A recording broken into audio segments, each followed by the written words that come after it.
Ray, tell me you got something. Yeah, I do. Ray Kurzig is a good friend of mine and a completely emotionless robot. I mean that in the best way. As an independent analyst, he's the most efficient and resourceful researcher I know. That's why I'd sicked him on this story a few days earlier. I needed to debunk the claims of Ellie's friend Katrina. He was in the area on business, so he took the time to come down and meet with me at my home office. So Katrina told me that John died at 6 years old. Right. And his parents, who supposedly died in a rebel prison, were still alive years later. Right. No, this woman's ruining my story, Ray. Tell me why she's lying. Well, she's not. Ray had found copious financial records indicating that John's parents were not just alive past 25-24, but working and paying their bills. They died in 25-24. Come on, man. Well, sorry. Their employers and a preponderance of local merchants disagree with you. I mean, the central repositories were really thin, but you dig through enough mirrored archives, it all pops up. The records are there. Ray swiped through document after document corroborating this. He even showed me medical insurance claims for a pediatric autoimmune specialist in 2517. Exactly when Katrina said John got sick. I was laughing, but I didn't find any of it funny. I'm Benjamin Giroux, and this is Hunt the Truth. Continue to hold. Jeez. Come on. Office of Naval Intelligence. Public Relations. Finally. Hey, Sully. Tell me good things, Ben. It was disconcerting to be talking to the ONI insignia again, but I started positive. The story was going really well. But that little data problem. The death record? It was back. I was hoping Sully would smooth it out for me. Ben, I thought we talked about this. Glassed planets have bad records. No, I know. I just, Glassed it's not planets just the have bad records, Ben. actually. This is colonial journalism listen, Sully, if 101. you could. People are saying. Serious with this? People Glassed are saying. planets. Listen, do glassed people have bad records? Ben, are you recording right now? Yes. That was my cue to stop recording. The off-the-record conversation was brief. Sully asked me if I wanted to do the next interview. What he meant was, do you want to keep this job? I said yes. Your call is over. Well, as you can see, I've pretty much permanently stationed myself on this beach. That was my next interview. Jacob Walker, retired Navy. He lives in a beach community way out on Castellaneta. The first thing I noticed about Walker when he answered my call was that he wasn't wearing a shirt, which made us both laugh. He explained that after 28 years of service, as far as he was concerned, it was all R&R all the time. I couldn't argue with that philosophy. He slipped on a t-shirt and I asked him about the Master Chief. Oh, hell yeah, John. You bet your ass I remember him. Walker's career began 3 decades ago with Naval Force Reconnaissance School at Black Sea. Little did he know boot camp would turn out to be something he'd never forget. Walker was there alongside the young man who would become the Master Chief. The gravity of that was not lost on him. I mean, they pushed us real hard, but John, well, he'd push us even harder, not even trying. You screwed up, you didn't know whether to be more scared of the CO or John. At first, though, Walker was unimpressed. Oh, no, man. I remember, I think it was the first week, there was a lot of talk. We were outside the mess tent, me and these other 2 jackasses getting into it, chests all puffed up and talking about being cold-blooded killers and stepping on necks, all that. I wanted to be in leadership one day. And, of course, I was 19 and jacked as hell, so I figured I only had so much competition. Meanwhile, there's this quiet nobody from nowhere standing on the fringes looking at the horizon. John. Yeah, first I thought he was 20, 21. He was a big dude. Turns out he was only 16. I mean, that kid wasn't even on my radar. Soon, though, Walker says all that machismo fell to the wayside and a real leader emerged in John. Training exercises, whoever finished last got the brunt. I mean, last one in on a 20-mile, you're walking back while we catch a Pelican dropship. And that there's some downright lethal terrain, too. Reach is, well, it was a tough planet. But John, man, he took lead every time. A lot of risk and responsibility. Didn't have to, but, well, he did it. And then halfway in, he'd start to hang back, and help the stragglers. You're injured, whatever. He'd be right there helping you out. And then without fail, Walker says, John always made sure he came in the way last he did it, and took the though. punishment. He made us all want to follow his lead. Try harder and help each other. I mean, we're supposed to do that, but nobody ever really wanted to until then. Anyway, we did it. But taking the hit for the group, now that was John's thing. I only challenged him for the honor once. I never made that mistake again. Walker's in his early 50s now, but he seemed lit up with the energy of a much younger man. It seemed the will that he and the other recruits had, in a sense, borrowed from John so many years ago, was still inspiring Walker. It was remarkable.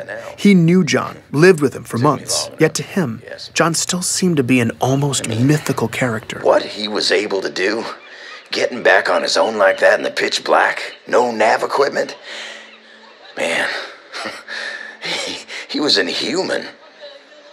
That kid was a monster, all right? They all were. Anthony Petrosky, a retired orbital drop shock trooper I found through Mishak Maradi. Yes, that Mishak Maradi, the truther who's been messaging me for months. And yes, I was pretty desperate for leads. We'll leave it at that. But Petrosky was definitely not on Sully's list of approved sources, so I went off-grid and contacted him through Chatternet. Here he is, talking about his only encounter with John. The kid was a freak. Can you be more specific?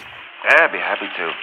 You know, me and a bunch of guys were sparring in the gym one day, and there was this young kid there. I mean, I guess you could call him a kid. He was pretty jacked, you know, but his face looked 12, maybe 13.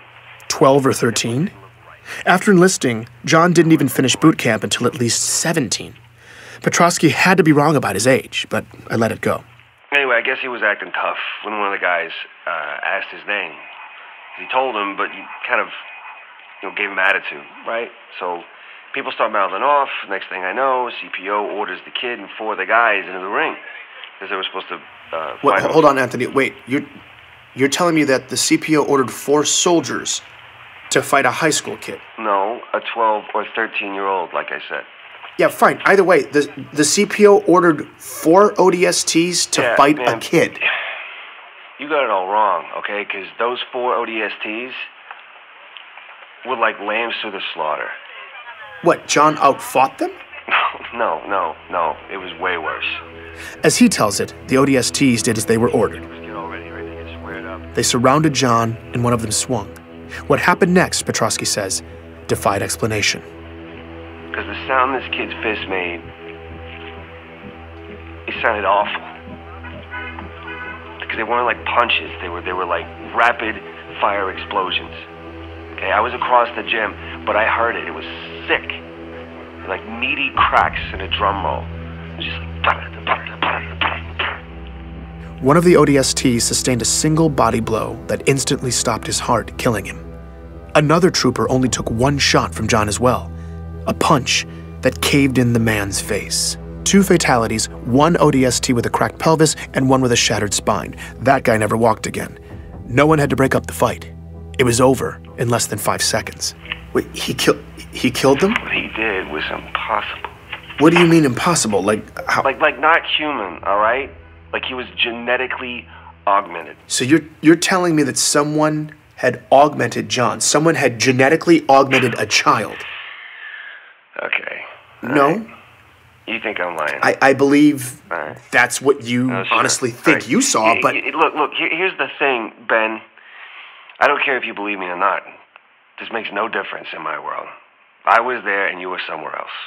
So you're going to go write your little military cheerleader article, and I'm going to sit here and drink beer. So, good luck. Petrosky left me with a bad taste in my mouth.